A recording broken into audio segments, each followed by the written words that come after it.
नमस्कार दोस्तों, एक बार फिर से स्वागत है हिंदी कथाएं में। चाय पीने वाले लोग यह गलती कभी मत करना।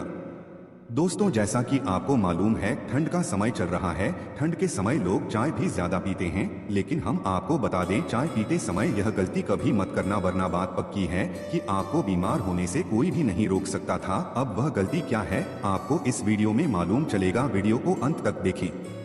दोस्तों, चाय एक ऐसी चीज है जिसके बिना आधे से ज्यादा भारतीयों की सुबह नहीं होती। लेकिन क्या आपको मालूम है, मैं जिस चाय को आप दिलो जान से चाहते हैं, उसके बिना एक दिन भी आप रह नहीं सकते थे। वो आपकी जिंदगी को खराब करने में तुली है। यह सुनकर आपको यह चीज अजीब जरूर लग रही होगी, लेकिन कई बार चाय पीना अपनी सेहत के साथ सबसे बड़ा खिलवाड़ करना साबित हो सकता है। और कैसे होगा और किस तरह चाय हमारे शरीर में नुकसान पहुंचाती है। और पुरुष तो इस वीडियो को जरूर देखें, क्योंकि चाय पीने का असर सबसे ज्यादा मर्दाना ताकत पर पड़ता है। लेकिन वह सब कैसे होता है, इसे जानने के लिए वीडियो के अंत तक बने रहना बहुत ही महत्वपूर्ण जानकारी है। दोस्तों, यह हमारा शरीर कैसे बना है, यह सबसे पहले जानना जरूरी है।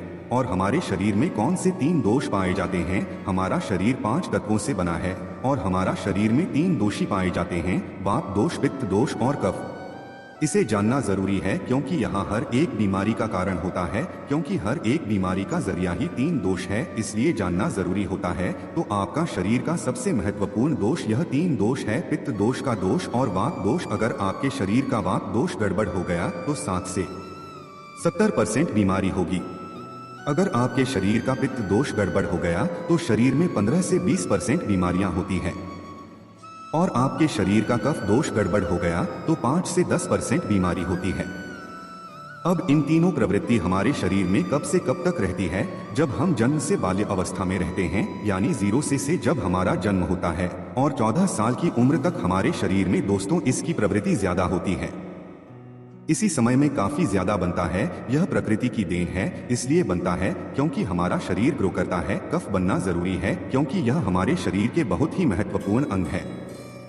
बस हमें यह ध्यान देना है, हम अपने बच्चों को ऐसी कोई चीज नहीं देना है जिससे उनका काफी और बढ़ जाएगा, क्योंकि बच्चे उस समय कुछ नहीं जानते। पेरेंट्स को जागरूक होना होगा। बस हमें अपने बच्चे को कुछ भी ऐसी चीज नहीं देना है जिससे उसका काफी और बढ़ जाएगा। बनाने वाली चीजें हमें उन्हें नहीं खिलाना है, नहीं तो क्या होगा कब से संबंधित है, जो 5 से 10% बीमारी है, जैसे टीबी, दमा, अस्थमा, सिजोफ्रेनिया। ये सारी बीमारियां इसकी वजह से होती है, जहां आपको ध्यान देना होगा। दोस्तों, हर पेरेंट्स को ध्यान देना होगा। और दोस्तों, वीडियो में आगे बढ़ने से पहले अगर तुम में से कोई जय जय बजरंगबली जी को मानता है, तो अगर सच में ही भक्त हैं, आप इस वीडियो को लाइक कर नीचे कमेंट बॉक्स में एक बार जय जय बजरंगबली लिख देना। बजरंगबली, जो भी भक्त कमेंट बॉक्स में जय जय बजरंगबली लिखता है तो उसके मन में जो भी मनोकामना है वह पूरी कर देना। दोस्तों, इसके बाद हम आगे वाली अवस्था में आते हैं, बाल्यावस्था से युवा अवस्था। युवा था हमारा कब से कब होता है?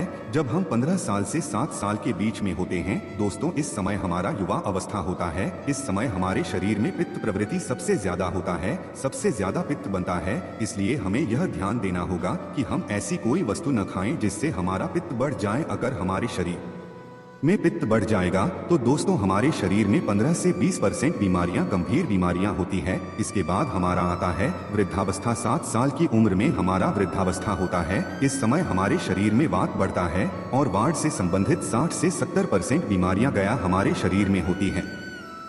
तो आपको ऐसी कोई चीज नहीं खाना है जिससे वात रोग बढ़े। तो दोस्तों, यहाँ आप समझ गए कि आपके शरीर में मिलियन दोष का क्या रोल है। इसलिए इन 3 दोष संबंधित जो भी जानकारी जहाँ से मिले, जैसे मिले, उसे हासिल कर लीजिए और हासिल करके अपने जीवन में उतारे, कारण को हटा दीजिए। और इन 3 देशों में क्या खाना है, क्या नहीं खाना है, इसका हमेशा ध्यान रखना है। इस दोष को बढ़ाने वाली चीजें कभी मत खाएगा। अब 3 दो के बारे में जान गए हैं। अब यह जानने में आपका शरीर 5 तत्वों से बना है और इन 5 तत्वों में प्रोटीन, विटामिन, सारे तत्व आते हैं। अब इस 5 तत्वों में और 3 दोषियों में जो भी कमी आती है, तब आपका शरीर बीमार होता है, अन्यथा आपका शरीर बीमार नहीं होता। अब आप समझ गए आपका शरीर बीमार होने का क्या कारण है। जैसे कुछ लोग रोते हैं, दोस्तों भगवान ने हमें यह कष्ट दे दिया गया, भगवान ने हमें यह बीमारी दे दिया गया, हमें गैस्ट्रिक अल्सर हो गया, हमें थायराइड, ब्लड प्रेशर, शुगर हो गया था। क्यों हो गया भगवान ने नहीं दिया गया, आपने खुद वाला है।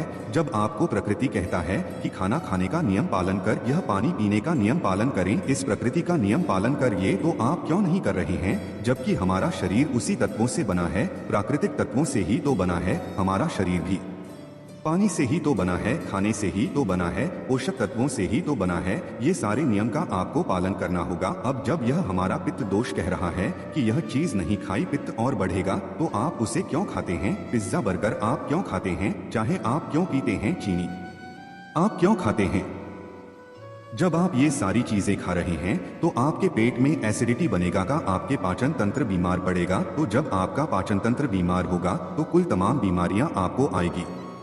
यह तो आप खुद कर रहे हो ना, ब्रह्मांड नहीं दे रहा है, भगवान नहीं कर रहा है, हम आप इसे खुद जाने अनजाने में कर रहे हैं। हम अपने मन को, अपनी जीभ को कंट्रोल नहीं कर पा रहे हैं। तो दोस्तों ये सारी चीजें आप छोड़ दीजिए। अब दोस्तों बात करते हैं चाय के बारे में। चाय को सबसे ज्यादा भारत में पसंद किया जाता है, यहाँ तक कि लोग इसे भारत की नेशनल ड्रिंक बनाने पर तुले हैं। लेकिन क्या आपको मालूम है कि शुरुआत सबसे पहले चाय की शुरुआत कहाँ से हुई थी? कहा जाता है चाइना का एक राजा रोजाना गर्म पानी पिया करता था और एक बार उसके सामने जब गर्म पानी का प्याला रखा गया तो उसने गलती से चाय की सूखी पत्ती गिर गई, जिसकी वजह से उस पानी का रंग लाल हो गया। और जब राजा ने उस पानी को पी आया तो उसे गर्म पानी का यह नया स्वाद बड़ा पसंद आया। तब से लेकर अब तक चाय पीने का सिलसिला ऐसे ही चलता जा रहा है, क्योंकि पानी और दूध के बाद दुनिया में सबसे ज्यादा पीजी जाने वाली चीज और कुछ नहीं बल्कि चाय है। शुरुआती समय में चाय को सर्दियों में दवाई के रूप में इस्तेमाल किया जाता था, लेकिन आज से हर मौसम में पिया जाता है।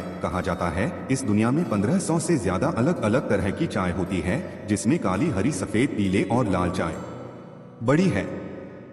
दोस्तों एक रिसर्च के मुताबिक हमारे यहाँ भारत के एक आदमी अपनी पूरी जिंदगी में 30 से 35 हजार कप चाय पी जाते हैं। वह भारत में, तो फिर भी लोग गर्म चाय पीते हैं। वे हर एक इंसान रोजाना करीब 10 लाल चाय पी लेता है, हालांकि उनके चाय में चीनी या फिर दूध नहीं होता है।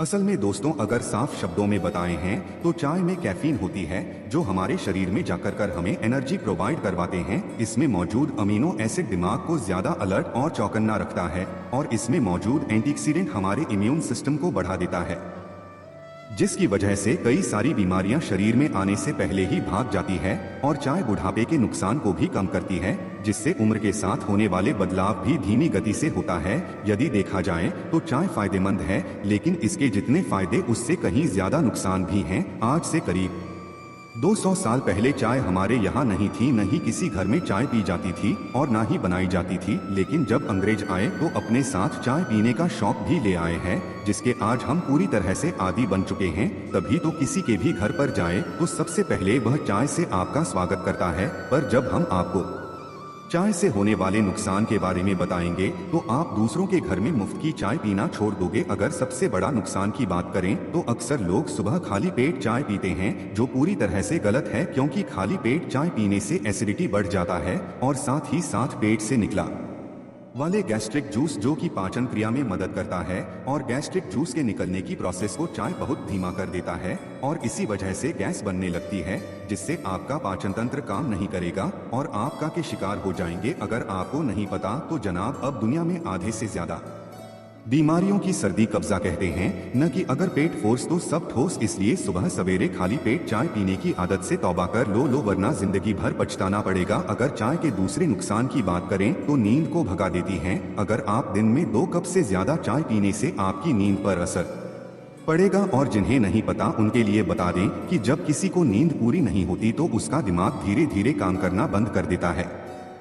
कि नींद में हम पूरे दिन भर की किए जाने वाले एक्टिविटीज को साइन करके अगली सुबह एक नई शुरुआत करते हैं, और नींद नहीं आने की वजह से इंसान डिप्रेशन और एंजाइटी जैसी खतरनाक बीमारी का शिकार होगा, जिससे निकल पाना इतना आसान नहीं है। इसलिए जिन लोगों को बिना समय चाय पीने की आदत, वह जल्द से जल्द इस आदत से छुटकारा पा लो। भाई तीसरे नुकसान की बात करें तो अगर आप खाना खाने के तुरंत बाद चाय पीते हैं तो चाय में पाया जाने वाला टैनिन ऐसे हमारे शरीर में खाना खाने के बाद वायरल होता है। उसे खाने के लिए हमारी बॉडी को मिलता है आयरन को, या एक ऐसे से हमारे शरीर से छीलकर खुद के साथ मिला लेते हैं। यानी कि अगर आप खाना खाने के बाद चाय पीते हैं तो समझ लीजिए आयरन की कमी आपको होगी ही, जिसकी वजह से खून की कमी होने में भी ज्यादा समय नहीं लगेगा। तो चाय पीने के नुकसान के बारे में बात करें तो हम सभी जानते हैं चाय में कैफीन की मात्रा काफी ज्यादा होती है, जो कई बार ब्लड प्रेशर को बढ़ा देती है। और आपका ब्लड प्रेशर नॉर्मल है तो हाई हो जाएगा।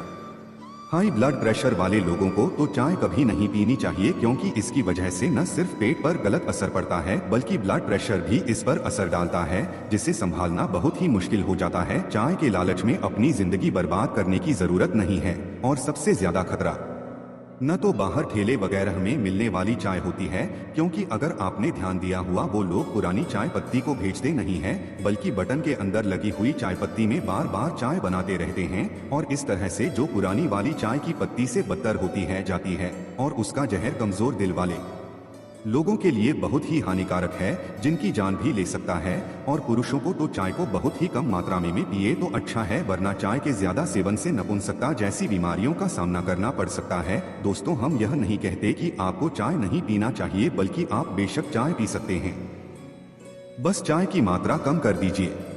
दोस्तों, सिरदर्द में चाय के फायदे। सिरदर्द में भी चाय पीने के लाभ देखे जा सकते हैं। दरअसल इसमें कैफीन की मात्रा पाई जाती है, जो सिरदर्द के असर को कुछ कम कर सकती है। एक अध्ययन के अनुसार 237 मिलीलीटर काली चाय में करीब 30 से 80 मिलीग्राम कैफीन होता है, वहीं 237 मिलीलीटर ग्रीन टी में 35 से 60 मिलीग्राम कैफीन की मात्रा पाई जाती है। ध्यान रहे कि कैफीन सिर दर्द का इलाज नहीं है। एक स्वस्थ व्यक्ति प्रतिदिन 400 मिलीग्राम कैफीन का सेवन कर सकता है। इससे अधिक मात्रा में कैफीन का सेवन सिरदर्द, अनिद्रा और बेचैनी जैसी समस्याओं का कारण बन सकता है। दोस्तों, तीसरा बड़ा फायदा चाय में एंटी ऑक्सीडेंट की अच्छी मात्रा पाई जाती है, जो शरीर में फ्री रेडिकल्स के प्रभाव को कम करने में लाभकारी साबित हो सकते हैं। इससे फ्री रेडिकल्स की वजह से होने वाले हृदय रोग, कैंसर, एजिंग की समस्या होने की आशंका काफी हद तक कम हो सकती है। इसलिए एंटीऑक्सीडेंट खाद्य पदार्थों में शामिल चाय स्वास्थ्य के लिए लाभकारी साबित हो सकती है। तो दोस्तों, ध्यान से सुनना, कभी भी जीवन में जब भी आप चाय पीते हैं तो गलती से भी हल्दी मत खाना, वरना आपकी मौत हो जाएगी। दोस्तों, दूसरा है हृदय के लिए फायदेमंद है। चाहे दोस्तों संतुलित मात्रा में ग्रीन टी या ब्लैक टी का सेवन हृदय को स्वस्थ रखने में मददगार साबित हो सकता है। दरअसल चाय का सेवन करने वाले लोगों में ब्लड प्रेशर, सीरम में लिपिड की मात्रा और डायबिटीज नियंत्रित रहती है। साथ ही कोलेस्ट्रॉल भी कम होता है, जिससे शरीर को हृदय रोग होने की संभावना कम होती है। फिलहाल हृदय स्वास्थ्य के मामले में चाय के बेहतर प्रभाव जानने के लिए अभी और वैज्ञानिक शोध की जरूरत है। दोस्तों, अर्थराइटिस में चाय पीने के फायदे। दोस्तों, रूमेटाइड अर्थराइटिस से पीड़ित व्यक्ति के जोड़ों में दर्द, कठोर और सूजन बनी रहती है। इस समस्या में ग्रीन टी आराम पहुंचा सकती है। NCBI में प्रकाशित एक शोध के अनुसार ग्रीन टी और ब्लैक टी में एंटी इन्फ्लेमेटरी गुण होते हैं, गठिया के जोखिम को कम करने में मदद कर सकते हैं। उम्मीद है यह जानकारी आपको अच्छी लगी होगी। कमेंट में जय मां लक्ष्मी का जाप जरूर करें, ताकि इस प्रकार की सकारात्मक जानकारी आपको मिलती रहेगी। आज के लिए बस इतना ही दोस्तों। अगर आपको यह वीडियो पसंद आया है तो वीडियो को लाइक करिएगा, दोस्तों को शेयर जरूर करिएगा और चैनल को सब्सक्राइब करके बेल आइकन जरूर दबा जाएगा, ताकि आने वाली वीडियो आप तक जल्द पहुंच सके। धन्यवाद।